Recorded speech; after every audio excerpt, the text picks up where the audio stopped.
First of all a very warm good morning to all of you. Myself doctor Kaleem, मैं आपका संस्कृत का lecturer. Last lecture में हम संधि पढ़ रहे थे, जिसमें गुण संधि वगैरह देख लिया था, दीर्घ संधि देख लिया था, वृद्धि संधि देख लिया था।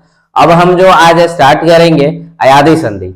तो आपका लेक्चर लेट ना हो, इसके लिए हम डायरेक्ट अयादी संधि से स्टार्ट करते हैं। थोड़ा सा पहले वाला हम बता देते हैं आपको।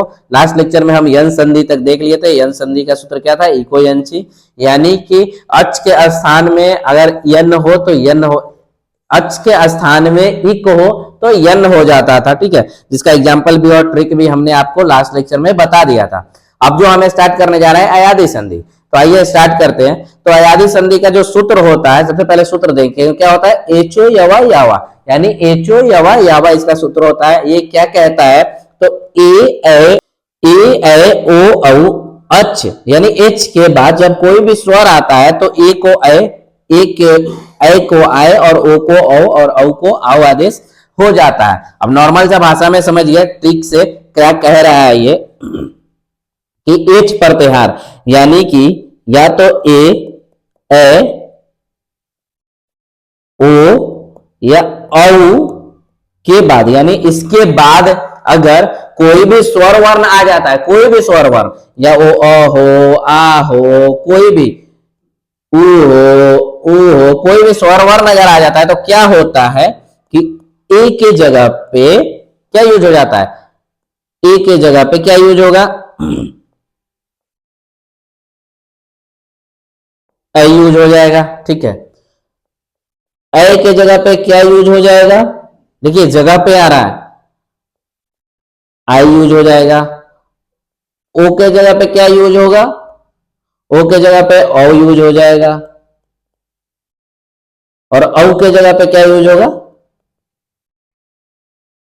औ के जगह पे क्या यूज होगा? आव यूज हो जाएगा। ठीक है, तो नॉर्मल से शब्द में ये समझिए कि ये चारों के बाद कोई भी स्वर वर्ण अगर हमारे संस्कृत में आता है, संधि में आता है, तो ए के जगह पे ए की जगह पे आए, और ओ की जगह पे और औ की जगह पे आव यूज होगा। ये ट्रिक है, आप याद करके रख लीजिए। अब देखिए कुछ एग्जांपल से हम समझते हैं इसे। जैसे लौकिक उदाहरण, नॉर्मल जो आमचाल में जो उदाहरण आता है, तो ए प्लस एच, ए, ठीक है, ए प्लस एच क्या हो गया? ए हो गया। अब कैसे? हरे प्लस ए आ गया। ठीक है, यहाँ पे ए आ रहा था, ए के बाद ए आया तो क्या बन जाएगा? ए बन जाएगा। तो क्या हो जाएगा? हर ये। ठीक है, ए बन गया ना, ए तो ए, यहाँ पे अ और ये इसका ए, हर ए। औ प्लस एच औ बन जाएगा। देखो, आ प्लस दो प्लस अंते, औ प्लस स्वर वर्ण है यहाँ पे अ, औ और आ आया तो क्या बनेगा? आओ बनेगा। तो देखिए यहाँ पे आओ बना होगा, आदा वंते, यहाँ पे आओ बन गया, आधा वंते, आओ बन गया। यहाँ पे देखिए, यहाँ का आ और वह, आधा वंते। वैसे पावक में पौज और अका, पावका बन गया, यानी आओ आ गया औ के जगह पे। यहाँ पे औ था, यहाँ पे आओ आ गया। ठीक है, तो ये आपका एग्जाम्पल था। अब देखते हैं हम आयुर्वेदिक उदाहरण, यानी आयुर्वेद में क्या क्या इसका एग्जाम्पल हो सकता है। तो दौ कालव उपश्रेषता, उपस्पर्शता, दौ कालव उपस्पर्शता।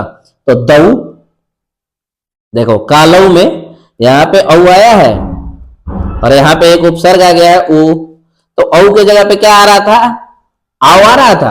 अब देखिए आओ कैसे आया है, देखिए यहाँ पे लय के बाद क्या आया है? आओ आया है, आओ आओ आया है। तो दो कालऊ, काला वो, अपस्त्रस्त, अप अस्पर्शत, अब आ गया है यहाँ पे। तो ये एक आयुर्वेदिक एग्जाम्पल है। आइए कुछ एग्जाम्पल और देखते हैं, तब जाके आपको ज्यादा क्लियर होगा।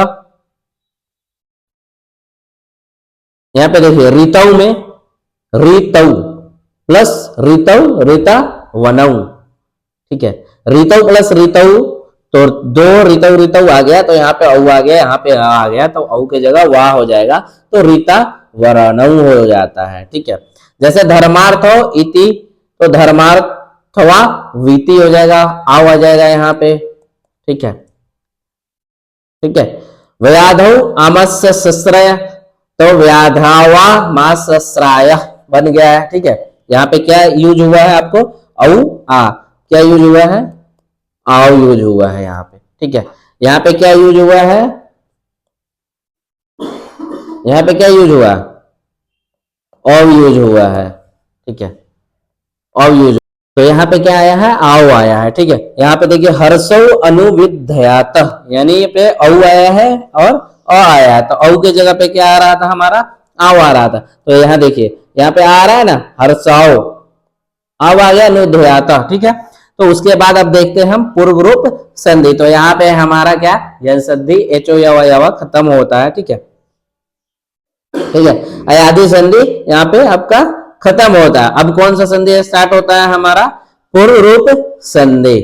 पूर्व रूप संधि का सबसे पहले हम देखेंगे सूत्र क्या होता है, तो इसका एंग पदांत दति, पदांतता दति इसका एग्जाम्पल होता है। ये क्या कहता है, तो एंग प्रत्याहार ए और ओ के वर्णों के पश्चात अ आने पर अ का आधा अ हो जाता है, अर्थात पदांत एक से परे अ रहने पर पूर्व रूप एक आदेश होता है, अ या ओ जैसा होकर उसी प्रकार में समाहित हो जाता है।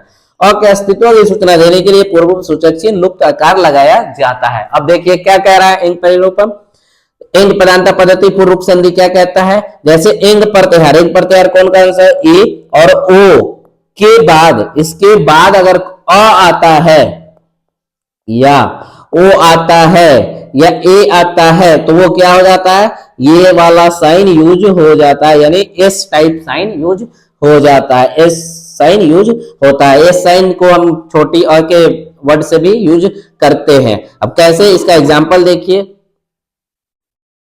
जैसे को जोड़ अपी, यानी यहाँ पे क्या था, ओ था और अ है, तो ओ और अ, ओ और अ के बाद ये आया है, ए और ओ के बाद, तो ओ के बाद ए आया है तो क्या हो जाएगा, छोटी ए आ जाएगा, तो को ये अ के जगह बस छोटा सा ये आ जाएगा और पी आ जाएगा, ए साइन आ जाएगा। ठीक है, को अपी। उसी तरह गृह, गृह अपी में गृह अपी, भीमो अपी में भीमो और अ के जगह पे छोटी अ साइन एस साइन आ जाएगा। ठीक है, सर्वे अपी में सर्वे और एस साइन अपी। ठीक है, सर्वे अपी पढ़ा जाएगा अ ही, लेकिन वो छोटा अ होता है इसलिए उसे छोटा एस के साइन से डिनोट करते हैं। ठीक है, द्वितीय, अब आयुर्वेदिक तमोजोर अभिमित्रमा, ठीक है, ये भी है। अब हम इसका देख लेते हैं क्या, आयुर्वेदिक उदाहरण।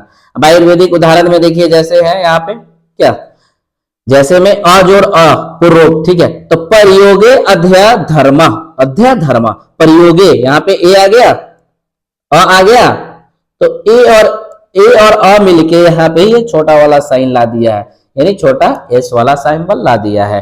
ठीक है, ओ और अ को जोड़ करके देखिए क्या हो गया, जैसे अंग मर्दो अरुचिया, तो अंग मर्दो अरुचिया आया यहाँ पे यूज हो गया। ठीक है, यहाँ पे ओ था और यहाँ पे अ था, इसके जगह पे ये वाला साइन यूज हुआ है।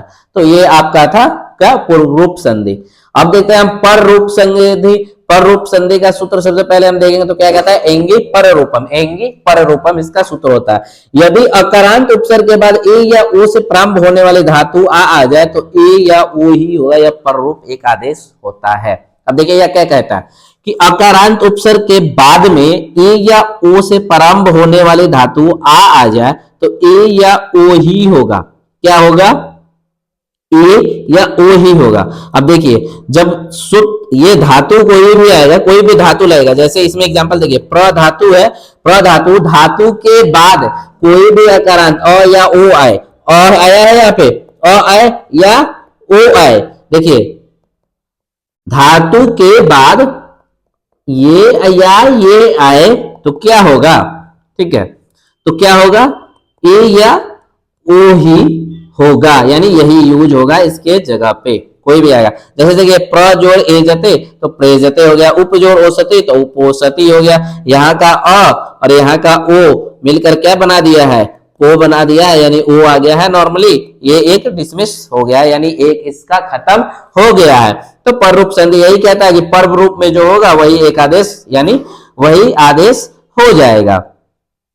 ठीक है, अब आता है आठवां जो संधि होता है हमारा, वो होता है प्रकृति भाव संधि। क्या कहलाता है, तो प्रकृति भाव संधि का सबसे पहले सूत्र देखेंगे। इसका सूत्र होता है ई द्विवचनम प्रगृह्यम, ई द्विवचनम प्रगृह्याम यानी कि प्रगृह्याम। तो क्या कहता है ये, द्विवचनात् शब्द के अंत में यदि ई उ ए आए और आगे यदि कोई स्वर आए ई उ में तो कोई परिवर्तन नहीं हो तो दोनों शब्द यथास्वरूप रह जाते हैं। यही प्रगृह्याम संज्ञा और संगी प्रकृति भाव कहलाता है। अब ये क्या कहता है, ये द्विवचन प्रगृह्याम, तो ये कहता है द्विवचन के शब्द यानी दो वचन के जो शब्द होते हैं उसके लास्ट में यदि ई उ ए आए और उसके आगे कोई भी स्वर आ जाए तो उसमें कोई भी चेंजिंग नहीं होगा, जैसा था वैसा ही रह जाएगा। प्रकृति भाव ये करता है। प्रकृति भाव का मतलब ये होता है जैसा था वैसा ही रहेगा। प्रकृति हमारा जो प्रकृति है वही रहेगा, कोई चेंजिंग उसमें नहीं होगा, किसी भी प्रकार का एडल्ट्रेशन नहीं होगा, किसी भी तरह का मिश्रण नहीं होगा, जैसा था वैसे ही रह जाएगा। ठीक है, उसका एग्जाम्पल यहाँ पे दिया हुआ है कुछ, देखिए जैसे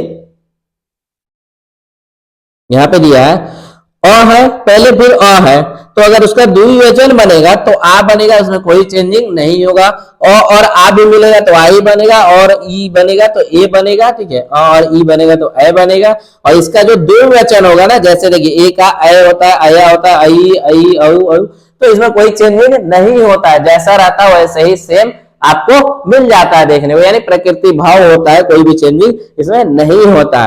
तो यहां तक हमारा था पूरा पूरा कौन सा स्वर संधि हमने खत्म किया है। अब हम जो नेक्स्ट लेक्चर्स में देखने वाले हैं वो हम क्या देखने वाले हैं, आपको व्यंजन संधि। यहाँ पे ठीक है, स्वर्ण संधि हमने देख लिया है। ठीक है, सॉरी स्वर संधि देख लिया हमने। स्वर संधि के 8 भेद थे, प्रकृति भाव, पर रूपम, पर पूर्व रूप। ठीक है, उसके बाद यन संधि, अयादि संधि, दीर्घ संधि, गुण संधि, सारे चीज देख लिए। अब जो नेक्स्ट लेक्चर हमारा आने वाला है वो आने वाला है व्यंजन संधि पे। तो हमारे चैनल पे अगर आप नए हैं तो सब्सक्राइब कर ले और ट्यून्ड रहे, और पुराने हैं तो लाइक एंड शेयर कर दे। थैंक यू, मिलते हैं नेक्स्ट लेक्चर में।